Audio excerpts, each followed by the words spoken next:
Do'stlar, Zaganlarga kelganmiz. Beshakanechga yaqinda yo'lda bo'yida 4 qavatli Tashkentskiy domda 5 xonali uy chiqqan. Holatlari ham juda ham zo'r, narxi ham hamyonbop. Like bosib obuna bo'ling, uyda olib kirib ko'rsataman. Do'stlar, mana 3-qavat Tashkentskiy dom. Bunaqasi har doim topolmaysizlar.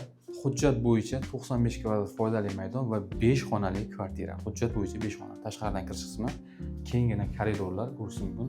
Borodlari ham juda ham yaxshi turibdi. Mana bu tomondan birinchi xonalar bilan tanishtirib ketaveramiz. Bu birinchi xonasi ko'rishingiz mumkin.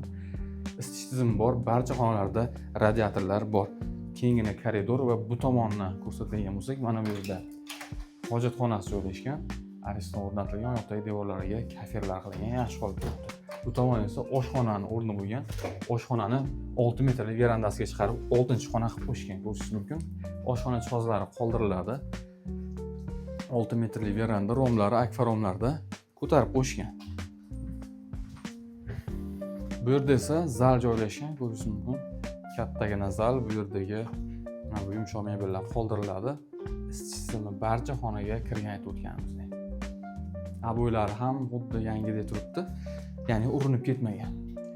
Bu tomonda esa bu yerda yana bitta xona bor.